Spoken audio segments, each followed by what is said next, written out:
Bismillahirrahmanirrahim. Qala al-musannifu rahimahullahu taala wa nafa'ani wa nafa'ana bi ilmihi amin ya Allah ya rabbal alamin. Wa imrarul yadi sareng ngosok-ngosok panangan alama kana anggahota wa salat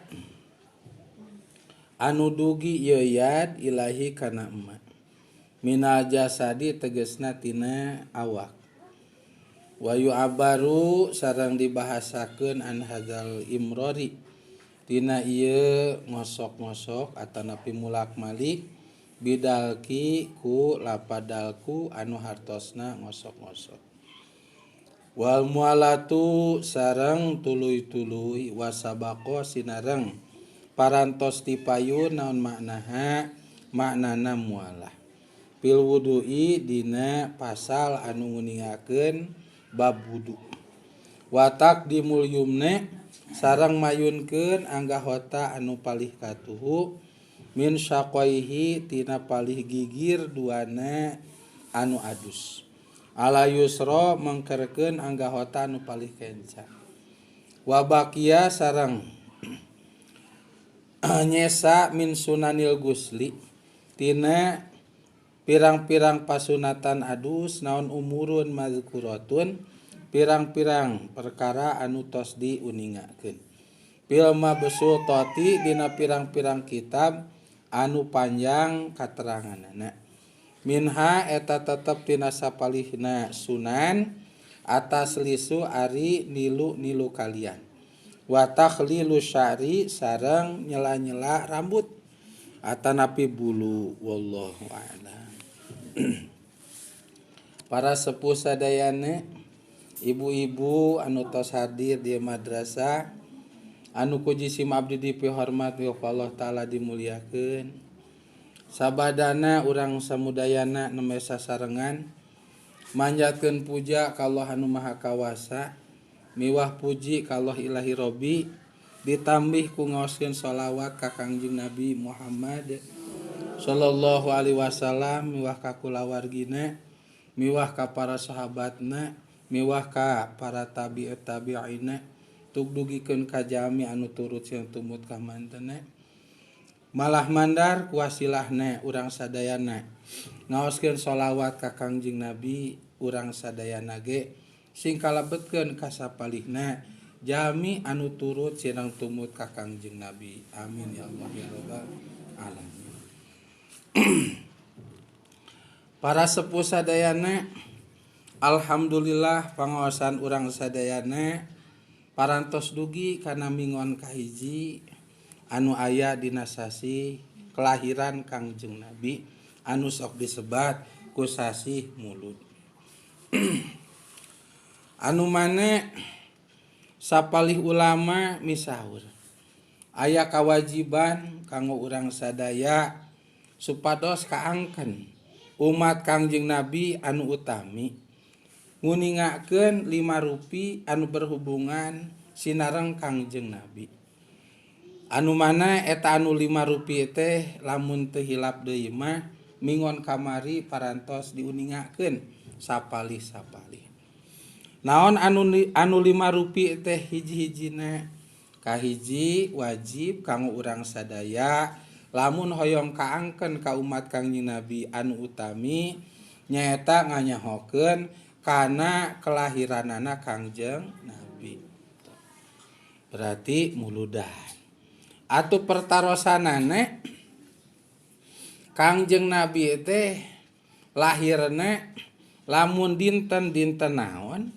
lamun kaping sabaraha lamun sasih naon salajengna lamun tahun naon waleranana eta mah datos aya dina manah jeung emutan masing-masing tos pada uninga eta mah nya anu mane Kangjeng Nabi lahirna teh malam Senin berarti kalebetkeunana kana dinten Senin berarti wedal Kangjeng Nabi teh Senin gitu.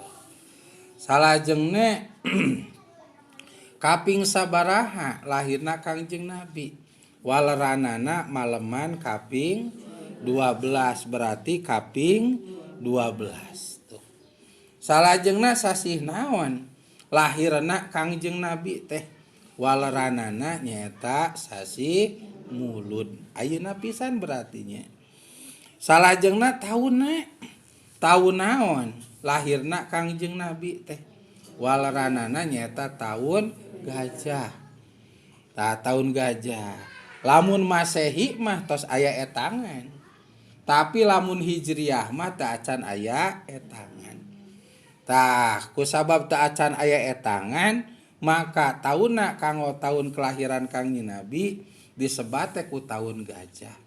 Sakumaha tos pada uninga wirehing menjelang kana kelahiran Kangjeng Nabi aya raja namina Abroha linggihna di negara Urdud. Urdud teh ayeuna nama disebat Iran. Aya raja namina Abroha. Anu mana eta raja Abroha teh henteu kajamanan ku Kangjeng Nabi mah. Mung kajamanan ku eyangna Kangjeng Nabi. Salajengna teu kajamanan deui ku ramana Kangjeng Nabi. Kujalaran ramana Kangjeng Nabi mah wafat nalika bojona alias ibu Kangjeng Nabi anu kagungan nami Sayyidah Aminah binti Wahab nuju kakandungan atau nuju bobot ku Kangjeng Nabi yuswa bobotna 7 sasi. Waktu Sayyidah Aminah binti Wahab nuju bobot ku Kangjeng Nabi yuswa 7 sasi nu janten carogena Said Abdullah bin Abdul Muthalib wafat. Ya janten Said Abdullah mah henteu ngajamanan kana waktos nyerangna Raja Abroha gitu. Mung ramana eyang Kangjeng Nabi teh Said Abdul Muthalib ngajamanan. Menjelang bade lahirna Kangjeng Nabi, Raja Abroha anu linggih di Urdud, Iran ayeunanya disebat Urdud teh Iran, anu mana akhir zaman saur sapalih katerangan mah eta daerah teh nyata tempat mucunghulna Dajjal laknatullah teh. Mucunghulna Dajjal laknatullah teh di hiji daerah antara lautan anu kahapit ku dua negara. Hiji Iran, kadua Irak. Disebatna Urdud. Tah tidinya mucunghul anu namina Dajjal laknatullah, anu mana eta Dajjal teh janten fitnah ka sakabeh alam. Pangna janten fitnah ku sabab eta Dajjal panonna hiji mung di tengah. Di luhurna aya seratan kafir. Salajengna duplikat sawarga jeung duplikat neraka dibabawa ku manehna. Tah sakabeh makhluk didinya hoyong salalamet. Tah salametna makhluk tah eta mah tergantung kana kakuatan iman jeung Islamna. Kanggo jami Islam mah. Ari kanggo salianti Islam mah eta mah atos, ieu mah kanggo jami Islam. Tah kumaha kakuatan iman sinareng Islamna. Kuat imanna, kuat Islamna, salajengna ngajamanan kana waktos hirupna Dajjal jeung mecenghulna Dajjal maka moal kabobodo ku Dajjal. Maka bobodo ku Dajjal. Tah ku jalaran kitu urang sadaya diajarkeun ngamalkeun hiji doa anu diaos sabada at-tahiyat akhir. Sateu acan salam eta doa diaoskeun. Anu hasiatna muga-muga lamun yuswa dugi kana hirupna Dajjal ulah keuna ku fitnah Dajjal. Anu rupi doana teh nyata Allahumma inni a'udzubika min adzabil qabri wa min adzabin nar wa min fitnatil mahya wal mamat wa min fitnatil masihid dajjal. Ya muqallibal qulubi sabit qalbi ala dinik wa ala ta'atika subhanaka inni kuntu minaz zalimin. Alhamdulillah.